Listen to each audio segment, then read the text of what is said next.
Novak Djokovic is the #1 men's singles tennis player in the world right now. The Serbian-born prodigy has a spectacular 20 Grand Slam titles, tying with the likes of Roger Federer and right behind Rafael Nadal. Along with that, he has a record 37 ATP Masters titles and 86 ATP singles titles. All of that glory has earned him quite the cash, with the superstar's worth hovering about an enormous $220 million. So let's talk about how Novak Djokovic spends his millions. First, we'll look into his houses. Over the years, the 20-time Grand Slam champion has built for himself quite the real estate portfolio, with penthouses in Soho, New York, all the way to the Serbian capital of Belgrade, as well as a hillside mansion in Monte Carlo. Let's start off with a beachfront condo, which he bought in Miami. He got the condo back in 2017 and finalized the deal for the 18-story tower in 2019 for about $5.7 million.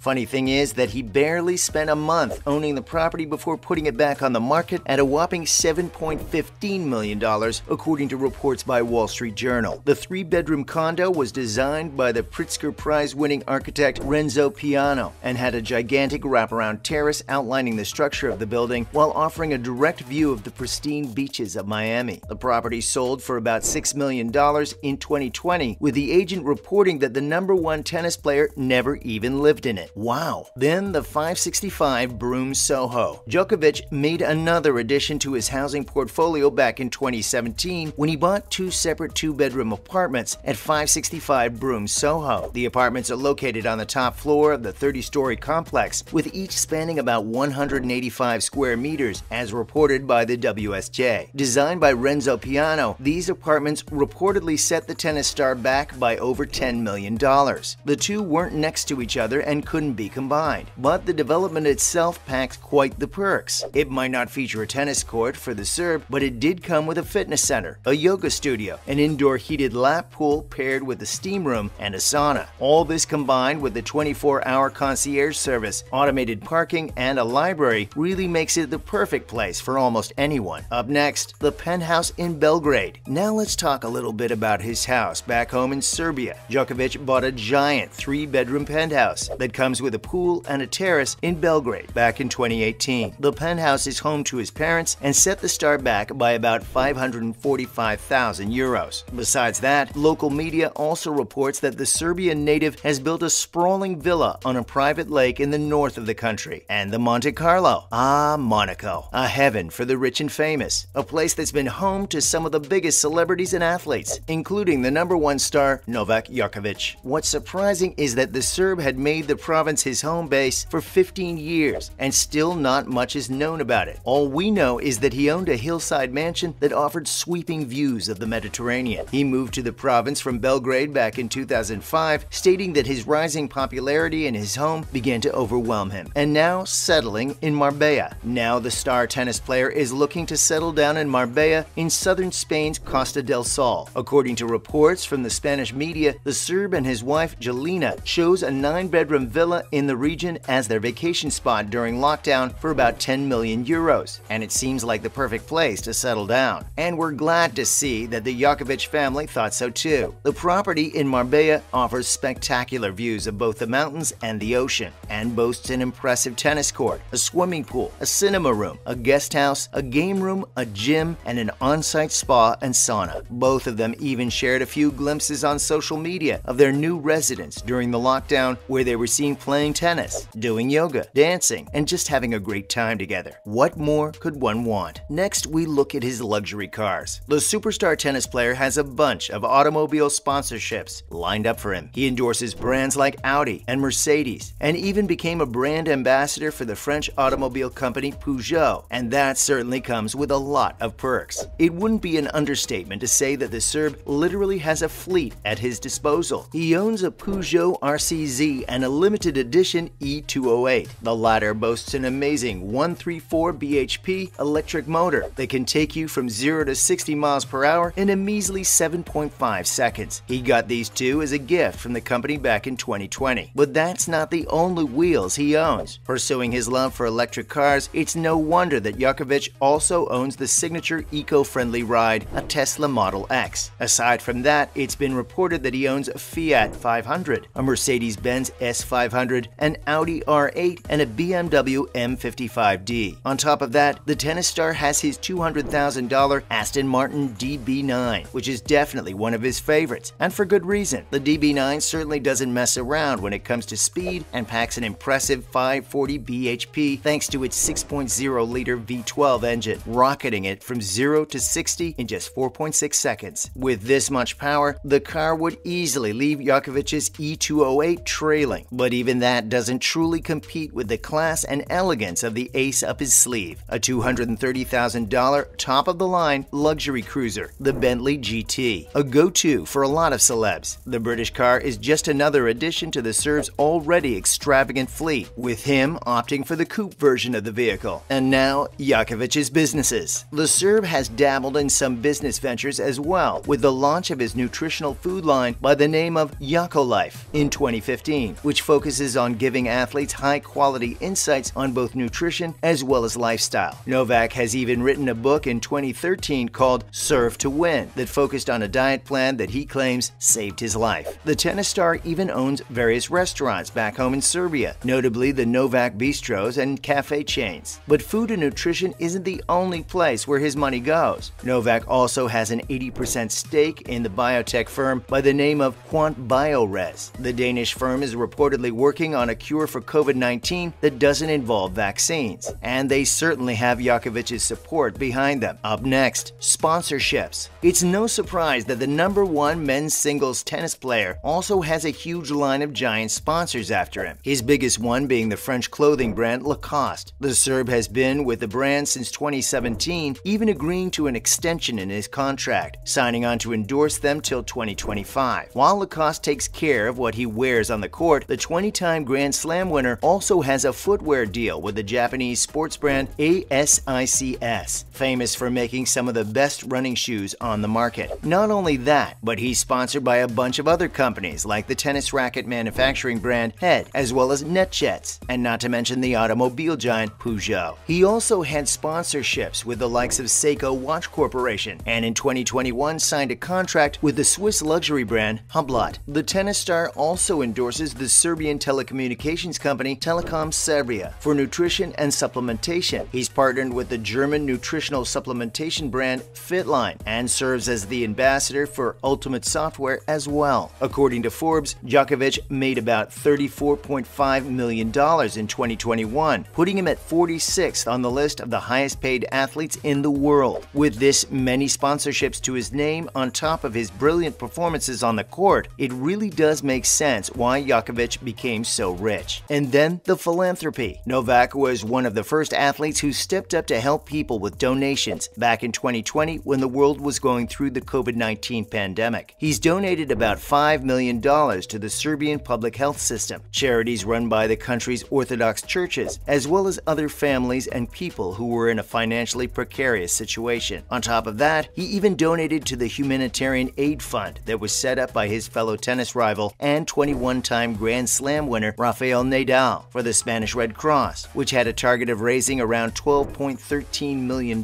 for the fight against COVID. The Serb gave away his 2014 Italian Open earnings, which were around $750,000 for flood relief efforts at the time in Serbia. And we can't forget the efforts that he's made for children over the years with the Novak Djokovic Foundation. The organization was founded back in 2007 to help children from disadvantaged communities get the education they need. With most of their work in Serbia, they give out grants that aim to help facilitate the children of the country. So far, the foundation has been successful in building and/or repurposing about 50 schools and has helped almost 49,000 children get the education they need. The foundation even pledged to donate about $1 million in COVID relief funds for ventilators and other medical equipment to support the doctors and the hospitals in the country. That's a wrap for this video. See you in the next one.